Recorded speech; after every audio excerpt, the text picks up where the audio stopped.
ceci les suivre. Et comme tout le monde dans Jérusalem savait qui était ce paralytique, savait là où se positionnait ce paralytique, savait ce que ce paralytique faisait, et lorsqu'ils l'ont vu debout, en train de suivre les apôtres, il y a quelque chose. Ces apôtres ont dû faire quelque chose.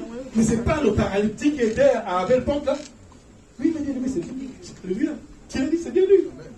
Il recommençait alors à annoncer, c'est ce Jésus-là. Amen. Alléluia. Amen. C'est ce Jésus-là que vous avez crucifié. Amen. Alléluia. Il est merveilleux. Alléluia. Et c'est dans Acte 4, au verset 4 que nous verrons que ce jour-là, 5000 personnes se sont converties. Celui qui trouve que lire Acte 4, verset 4. Avant de revenir maintenant au pilier de la révélation du Seigneur pour son Église. Amen. Cependant, beaucoup de ceux qui avaient entendu la parole et le nombre des hommes s'éleva à environ 5000. Alléluia. N'est-il pas puissant notre Dieu? Comment pour le Seigneur, merci. Il est merveilleux. Première prédication, première évangélisation, 3000 âmes. Deuxième évangélisation, 5000. Si vous continuez à lire, je vous exhorte, les bien-aimés, après le culte, méditez avec les apôtres, lisez tout avec les apôtres. Vous allez voir comment est-ce que le Seigneur travaille avec l'Église. Comment est-ce que le Saint-Esprit agit au travers de l'Église. Alléluia. Quand vous allez lire, vous verrez que la gloire de Dieu s'est manifestée. Alléluia. Tu bénis le Seigneur.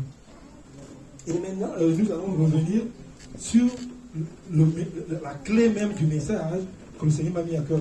Parce que je vous ai dit que le Seigneur m'a mis à cœur deux choses. L'importance du Saint-Esprit et le fondement de son Église. Alléluia. Ce qui est au jour d'aujourd'hui, ou ce qui doit être comme la colonne, la structure de l'Église, corps de Christ, ou de l'Église locale, corps de Christ. Ça se trouve dans le livre de toujours Actes, on est toujours Actes, mais revenez au chapitre 2, mais au verset 42. Alléluia. Actes 2, 42.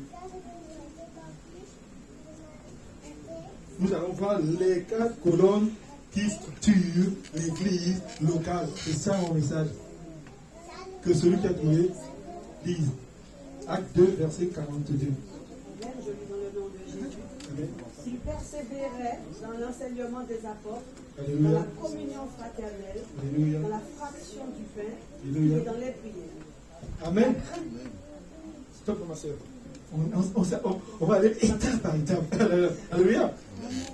Dans le verset 42, ça, comme je dis, ça c'est la base de mon message. Alléluia. Ça, ce sont les 4 colonnes qui structurent l'église de Christ. Alléluia.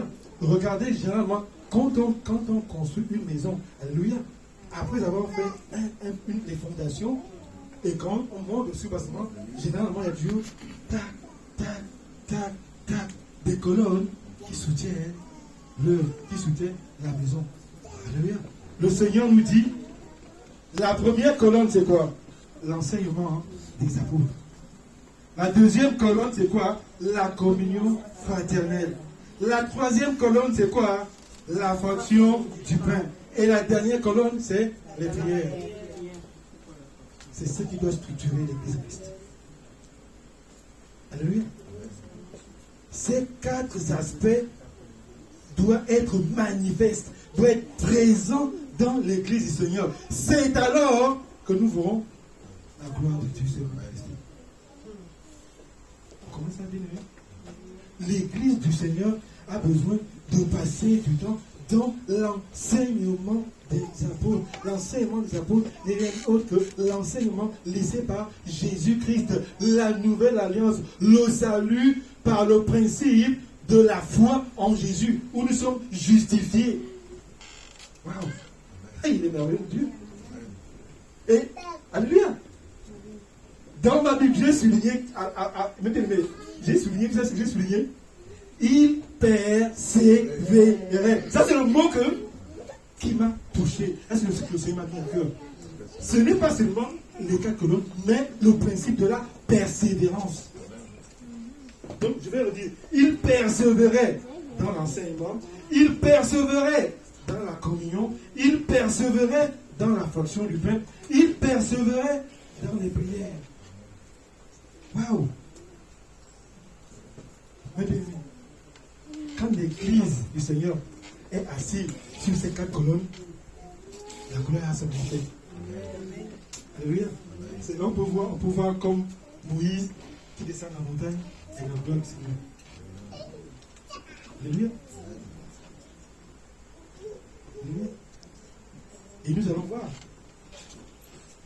Dieu est merveilleux.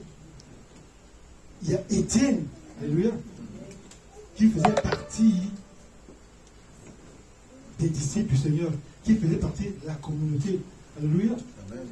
La Bible nous dit quoi? Étienne s'est retrouvé un moment à prêcher l'évangile. Tellement les miracles se faisaient, tellement les signes se faisaient. Alléluia. Les souverains sacrificateurs, ceux qui gardaient la loi juive, alléluia, se sont opposés. Et ce qui a entraîné cela, ce n'est rien d'autre que la jalousie. Ils ont dit, mais c'est pas possible. Si on continue à laisser ces disciples parler de ce Jésus, alléluia, mais ils vont convertir tout à lui. Donc ils ont suscité des gens pour aller dénoncer faussement et accuser faussement, alléluia, Étienne. Alléluia. Mais la parole de Dieu nous dit que lorsqu'ils étaient en train de juger Étienne, au milieu des gens du Sanhédrin, c'est-à-dire qu'il y avait la couronne juive, les sacrificateurs, les souverains sacrificateurs, lorsqu'ils étaient en train de juger Étienne, quand ils regardent Étienne, ils voient la gloire de Dieu. La Bible dit que sa figure ressemblait à la figure d'un ange. C'est ça la gloire que vous avez. C'est la même gloire. Pourquoi? Parce qu'il était assis sur eux. Amen. Alléluia. Amen.